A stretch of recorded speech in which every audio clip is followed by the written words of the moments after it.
All right, guys. This is Jim Bounds at Colton Motor Works and Motorhome Rehab Ranch on Patreon. And to you ranch hands and to you wannabes, this is the second class of how to straighten out your steering. Okay? Now you're supposed to have your pen, piece of paper, right? Okay. I want to back up something that I proofread the video, and something that I didn't make really clear, and I want to be sure that totally you got this, okay, because it's important. Remember we talked it on page 9-39 in the manual? We talked about lining up things. Okay, take a look. Okay, here's your gearbox, and you're looking down at it, okay? You see this plate right here with the 4 bolts? This plate's on the side, right? And here is the input shaft. Now you know that you can only put the shaft on one direction to get the bolt to go through. Everybody knows that. It's an 11/16 bolt or nut. So flat to here, in other words, just like that, the spot, the flat where your bolt goes through is parallel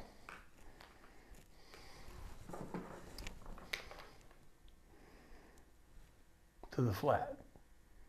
See what I mean? That means the gearbox is on the top. It's right in the middle. And if you're going straight, that's where the gearbox should be. All right, so we're going to go gearbox up now.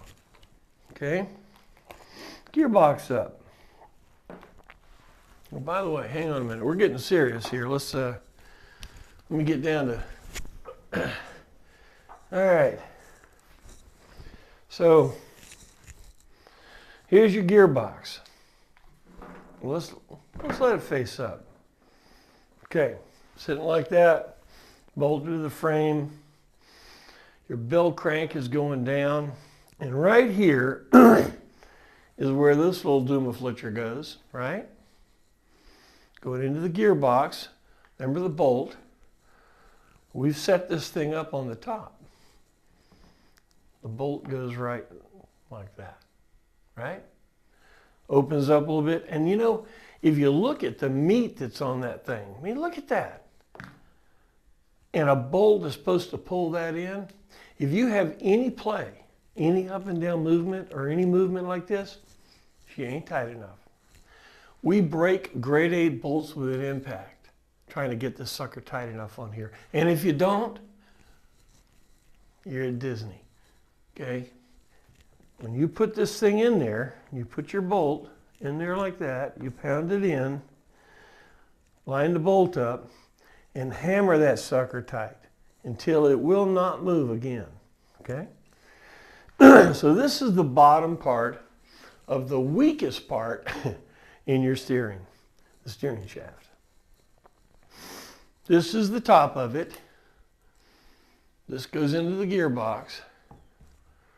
This goes into here, and there's 4 splines. You can put it in any 4 ways, okay? This one's about destroyed, and it goes up and down. Why does it have to do that? Well, your body and frame flex. Body goes up, frame goes down, it'll rip the steering out. This is the joint that allows both of those to work. This blue stuff, the stuff that's coming off, that was the insulation. It's a Teflon coating they put on there as a slip. As it goes in here, well, it wears off. Spicer Convel made these, and they don't make them anymore. Okay, there was a GMC owner that was involved at Spicer Convel that basically when he retired, he put in his retirement they would keep making these, if nothing more for him. And for a decade or more, Spicer Convel kept making these. They don't make them anymore, okay? This one is trashed. So what are you going to do? I didn't bring it with me today. We're going to get a picture of it. In fact, I'm going to stop it right here, and I'll be right back, and I'll show you what it looks like. Okay? Stand by. Okay, how about this? Is marvels of modern movie making. This is what we've replaced that that steering shaft with. This is a Borgerson Double D universal here, the top, and down here it has a single D, like we were talking about tightening it down real hard. This is a single D down here, and this shaft right here where this play is, right here, this boot, is where it slips in and out. It doesn't have to move very far, it just needs to be loose. So the Borgerson shaft has this boot over that. So this is the new replacement for the steering shaft that is no longer available.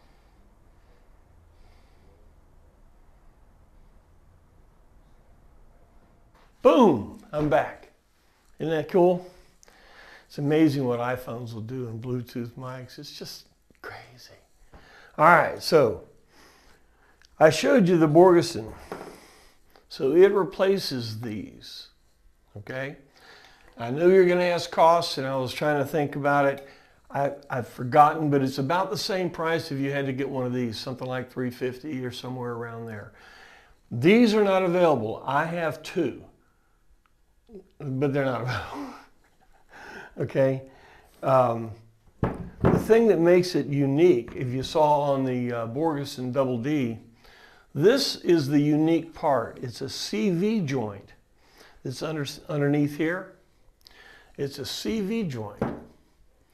And if the boot gets a tear in it, like that one's got, and junk gets up in there, this thing goes bad, and what happens?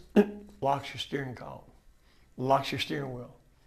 If you ever had that happen, you don't want it to happen. So this is the weakest point in the system. It goes up and down. It has the CV like this, and it has the universal down here. It goes into the gearbox. It needs to be tight. Tight, tight, tight. Okay? Now, so you've got your steering shaft on, your bolt lined up. This comes up here. Now this, as you guys also know at the top, there's a flat right here on the bottom of the steering column. All right, this slides in here on the flat, and the bolt goes through. There's only one way it can go in. All right, so you put that in there, and you look at your steering wheel. Where is it sitting? Okay, I tell you what. Let's do a third video, and we'll talk about from when the steering shaft is lined up here. Now, this shaft is where it has to be. This shaft is where it has to be. Now, where's the steering wheel? All right. Thanks. That was fun. We'll see you on episode 3.